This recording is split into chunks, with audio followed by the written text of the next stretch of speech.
News 18 India. तो BJP तैयार है। आप देख रहे हैं किस तरीके से तैयारी कर रही है, रैली हो रही है। और इधर आम आदमी पार्टी और कांग्रेस के बीच सीट बंटवारे में देरी से गठबंधन पर सस्पेंस और बढ़ता जा रहा है। कांग्रेस आम आदमी पार्टी के गठबंधन पर आम आदमी पार्टी के संयोजक अरविंद केजरीवाल ने बयान दिया। अरविंद केजरीवाल ने गठबंधन में देरी पर चिंता जाहिर कर दी है और कहा कि गठबंधन पर बहुत देरी हो गई है, जल्दी गठबंधन होना चाहिए। तो क्या फॉर्मूला हो, दिल्ली में 7 सीटों में से कितनी सीटें दी जाएं कांग्रेस को, ये अभी तक तय नहीं हो पाया है और इसी पर चिंता जाहिर कर रहे हैं अरविंद केजरीवाल।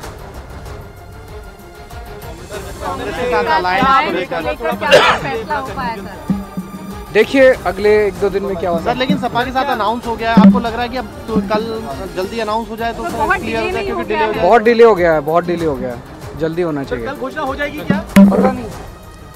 तो देखिए अरविंद केजरीवाल साफ तौर पर कह रहे हैं कि देरी हो गई है, लेकिन आम आदमी पार्टी और कांग्रेस के बीच गठबंधन को लेकर कई बार बातचीत भी हो चुकी है, लेकिन सीट शेयरिंग को लेकर अभी तक कोई फॉर्मूला सामने नहीं आया है। सीट शेयरिंग पर कांग्रेस आम आदमी पार्टी के बीच अभी तक सहमति नहीं बन पाई है।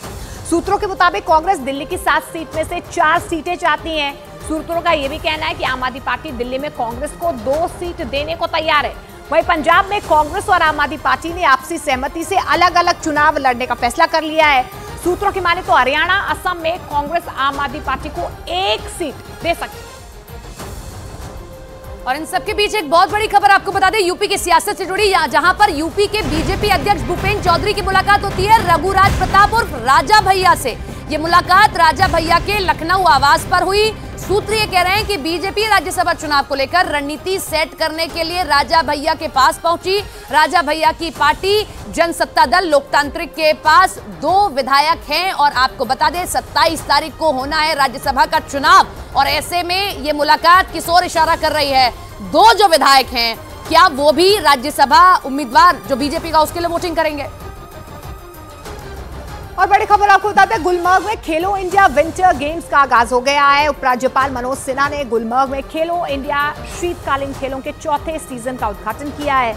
खेलो इंडिया विंटर गेम्स 5 दिन तक चलेंगी और इन गेम्स में 20 राज्यों को 1000 एथलीट और खिलाड़ी अपना इन खेलों में दमखम दिखाएंगे। खेलो इंडिया में skiing, snow mountaineering, Nordic skiing और एल्पाइन स्कीइंग प्रतियोगिताएं भी शामिल हैं। और तस्वीरें आप देख पा रहे हैं, इसकी शुरुआत हो चुकी है। चौथे खेलो इंडिया विंटर गेम्स की मेजबानी जम्मू कश्मीर केंद्र शासित प्रदेश के लिए निश्चित रूप से एक गौरवपूर्ण पल है। आप सब जानते हैं कि वर्ष 2024 से केंद्र शासित प्रदेश जम्मू कश्मीर तथा केंद्र शासित प्रदेश लद्दाख को नेशनल विंटर गेम्स की मेजबानी का अवसर मिला था।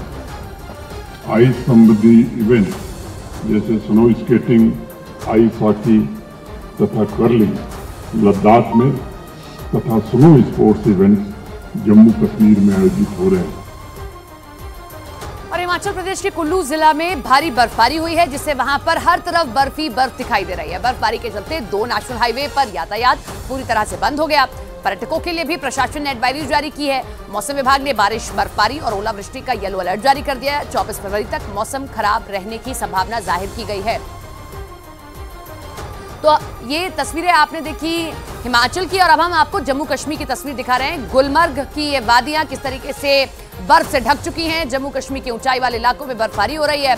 गुलमर्ग से बर्फबारी की शानदार तस्वीरें जो सामने आई वो हम आपको दिखा रहे हैं। वहां बर्फबारी होने से पर्यटकों के चेहरे जरूर खिल गए हैं। गुलमर्ग में सैलानी बर्फ का मजा लेने के लिए पहुंच रहे हैं। गुलमर्ग में ही विंटर गेम्स जो है वो आयोजित किए गए। और अब उत्तराखंड के चक्राता की भी तस्वीर हम आपको दिखा देते हैं। यहां भी बर्फबारी हो रही है। चक्राता में ये सीजन की 3री बर्फबारी है। हर तरफ बर्फ की सफेद चादर आपको दिखाई देगी। तो चमोली की भी हम तस्वीरें आपको दिखाएंगे। चमोली के ऊंचाई वाले इलाकों में भी पिछले 3 दिनों से जो है बर्फबारी हो रही है। ये उत्तराखंड के जोशीमठ की तस्वीरें आप देख रहे हैं। जोशीमठ के ऊपरी इलाके इस समय बर्फ की सफेद चादर से ढक चुके हैं। और कुछ तस्वीरें उत्तरकाशी के ऊंचाई वाले क्षेत्रों में भी दिखाते हैं कैसे रुक रुक कर वहां बर्फबारी हो रही है। और गंगोत्री धाम, 4 धामों में से एक गंगोत्री धाम, वहां पर भी बर्फबारी की ताजा तस्वीरें सामने आई हैं जिसमें हर तरफ बर्फ की सफेद चादर दिखाई दी। गंगोत्री धाम में इस समय तापमान में भारी गिरावट देखी गई और इसके साथ ही पूरी घाटी में कड़ाके की ठंड महसूस की जा रही है। और इसी के साथ ये 6 तस्वीरें आपके सामने जहां पहाड़ी इलाकों में बर्फबारी शुरू हो गई है। सैलानियों के चेहरे खिल उठे हैं, लेकिन कई जगहों पर रास्ते भी बंद हो गए हैं। जो वहां पर व्यापारी हैं वो भी जरूर संतुष्ट नजर आएंगे क्योंकि देर से इस बार सीजन की बर्फबारी शुरू हुई है।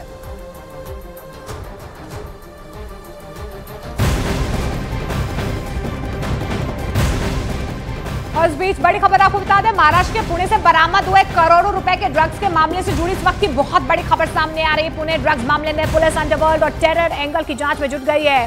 पुणे पुलिस ने देश का अब तक का सबसे बड़े ड्रग्स सिंडिकेट का भंडाफोड़ किया है और इस मामले में अब तक 3700 करोड़ रुपए के ड्रग्स जब्त किए गए हैं और 8 आरोपियों की गिरफ्तारी इस पूरे मामले में हो चुकी है।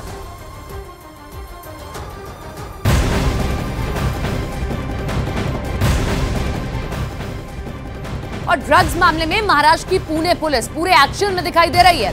इस ड्रग्स सिंडिकेट के तार अब सांगली से भी जुड़ गए हैं। पुणे पुलिस ने सांगली से कुल 140 किलो ड्रग्स बरामद किया। बरामद किए गए ड्रग्स की कीमत करीब 300 करोड़ रुपए बताई जा रही है। सांगली से 3 लोगों की गिरफ्तारी होती है। पुणे में छापेमारी के दौरान नमक के पैकेटों में ये ड्रग्स पैक किए गए थे। तो देखिए, इस पूरे मामले को लेकर लगातार छापेमारी हो रही है। मामले में पुलिस, आपको बताते हैं, पुणे पुलिस ने पुणे में अलग अलग ठिकानों से 717 किलो और दिल्ली से 960 किलो ड्रग्स बरामद किया है। इसके साथ ही पुणे पुलिस ने सांगली शहर में 140 किलो एमडी ड्रग्स भी जब्त किए हैं। 3 तस्वीरें आपको दिखा रहे हैं। इस मामले में पुणे से 3 और दिल्ली से 5 आरोपी गिरफ्तार किए गए हैं। पुलिस का दावा यह भी है कि इस गिरोह ने न सिर्फ महाराष्ट्र या दिल्ली बल्कि लंदन तक ड्रग्स पहुंचाए हैं। आशंका यह भी जताई जा रही है कि इस गिरोह के तार और भी कई शहरों से जुड़े हो सकते हैं। इसीलिए ड्रग्स के इस काले कारोबार की तह तक जाने के लिए पुणे पुलिस की कुल 15 टीमें लगी हुई हैं।